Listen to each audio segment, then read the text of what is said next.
Malpa started when I was a film producer working in Central Australia, and one night round a campfire, one of the older women thrust her young baby into my arms and she said, "Help me, I don't know what to do." And this kid was soaked in urine and had gunk coming out of its nose and face, the thing that causes otitis media and deafness. And I thought, I don't know what to do either, I'm a filmmaker. And so I asked the elders, who are my friends, why is it that nothing seems to change? All this money is supposedly spent on Indigenous health and nothing improves. Why is that? And they said, quite simple, they said, you never do it our way and you never really involve us.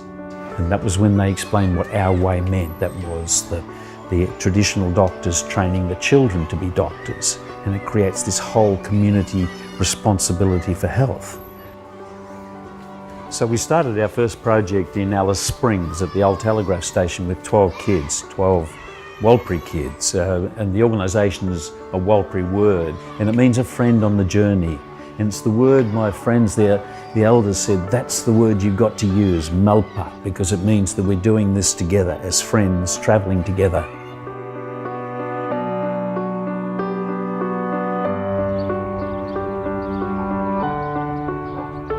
The practical step was to make sure that it was local.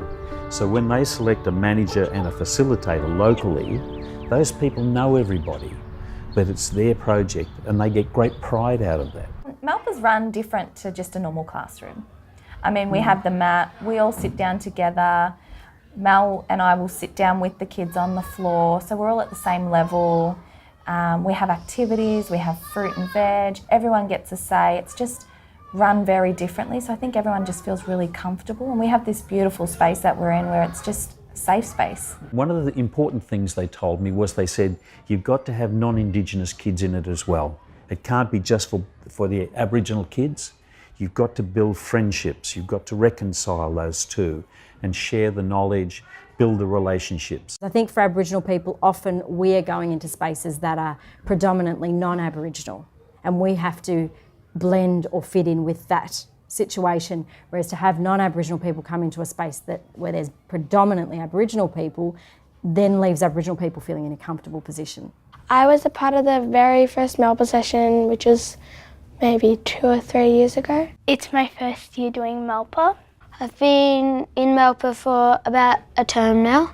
Every couple of weeks, so we have a session where we're teaching the students, and then we have a session where we have a guest speaker come in. So it's the component of change for them. Today we had Auntie Michelle come in. She works in the ambulance. She's one of the 3 Indigenous people in the state that works for ambulance. And then she brought in like a test dummy, I guess.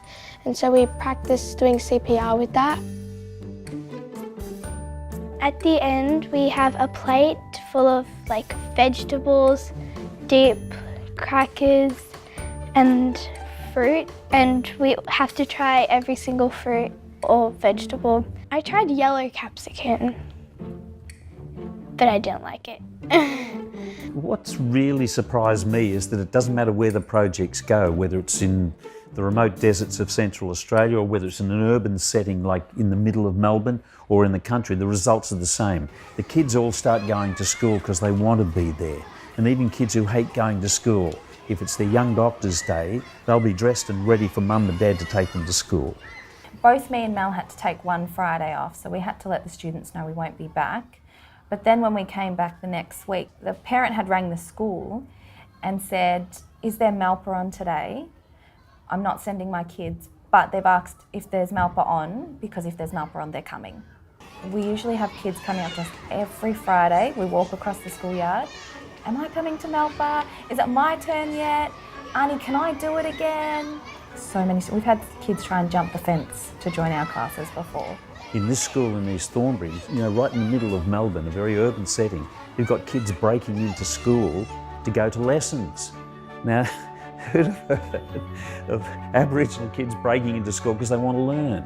I wanted to be involved because it was like everyone came back from it on a Friday afternoon and they were just saying good stuff about it.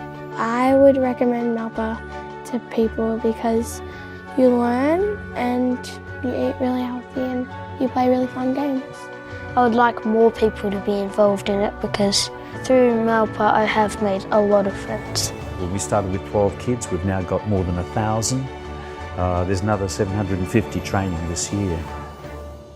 There was a point where the Young Doctors Project was just an idea, just a burning passion. And it was the funding network and the opportunity to make a presentation at their very first launch in Sydney that gave us the funds to run our first project. As many as 91% of Aboriginal kids under 11 have got this runny nose. And what it is basically bacteria in mucus, and it leads very rapidly to deafness. So the kids get otitis media, they can't hear.